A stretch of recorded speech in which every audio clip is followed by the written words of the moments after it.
আছে সৃষ্টি কৰাৰ। হে হে ধৰ্মৰায়, তোমাৰ কৰ্ম তুমি কৰা, আৰ মোৰ কৰ্ম মোক কৰিবলৈ দিয়া। নাই নাই ব্ৰহ্মা, হে জমে বলে কোনা ব্ৰহ্মা কই আমাৰ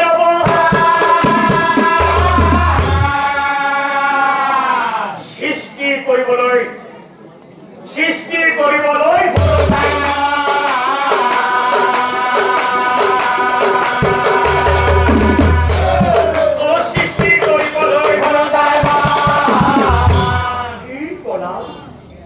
তুমি নিজৰ কৰ্ম বাদ দি, অৰ্থাৎ সংহাৰ কৰাৰ কথাটো বাদ দি তুমি সৃষ্টি কৰিব বিচাৰিছা।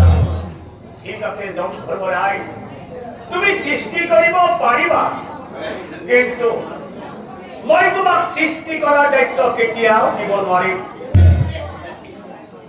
যদি তুমি সৃষ্টি কৰিব খুজিছা, তেনেহলে আমি এবাৰ প্ৰভুক সুধি চাবই লাগিব।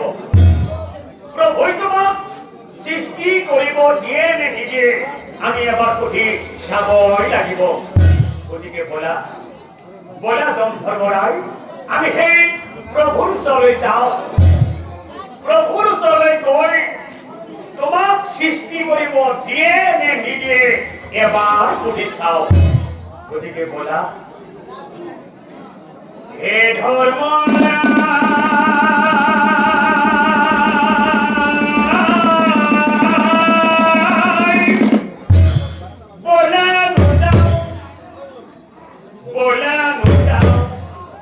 প্ৰভুৰ কাছে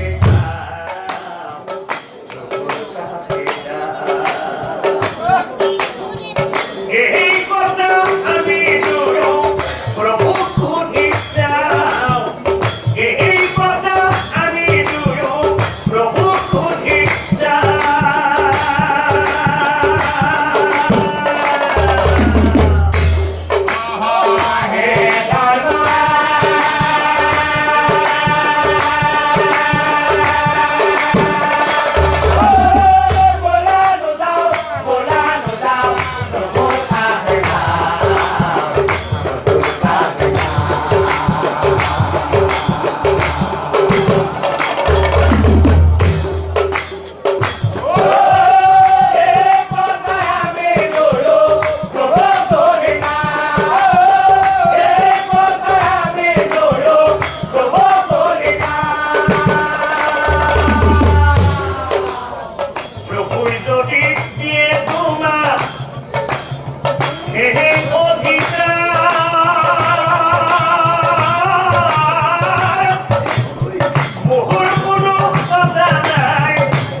পৃথিবীত কোনো জীবৰ মৃত্যু নোহোৱা হৈছে।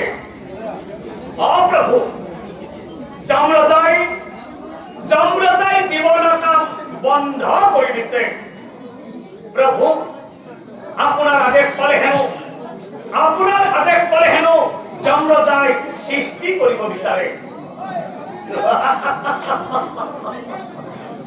আৰু কথা শুনি নাৰায়ণে ও হাঁহিবে না,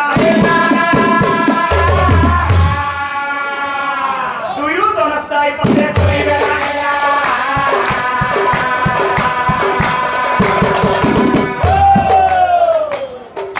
দুয়োজনক চাই পাছে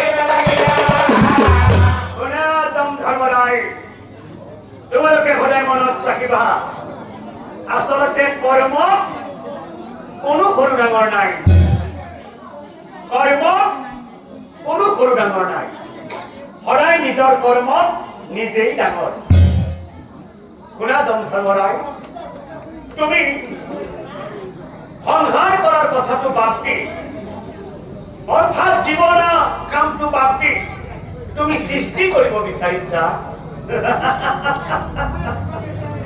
তুমি সৃষ্টি কৰিব পাৰিবা কিন্তু এটা চৰ্ত থাকিব তোমাৰ যদি সৃষ্টি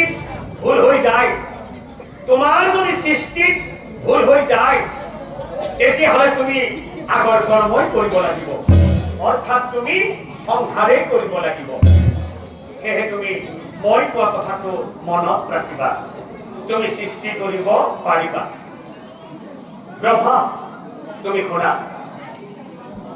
শুনা ব্ৰহ্মা তুমি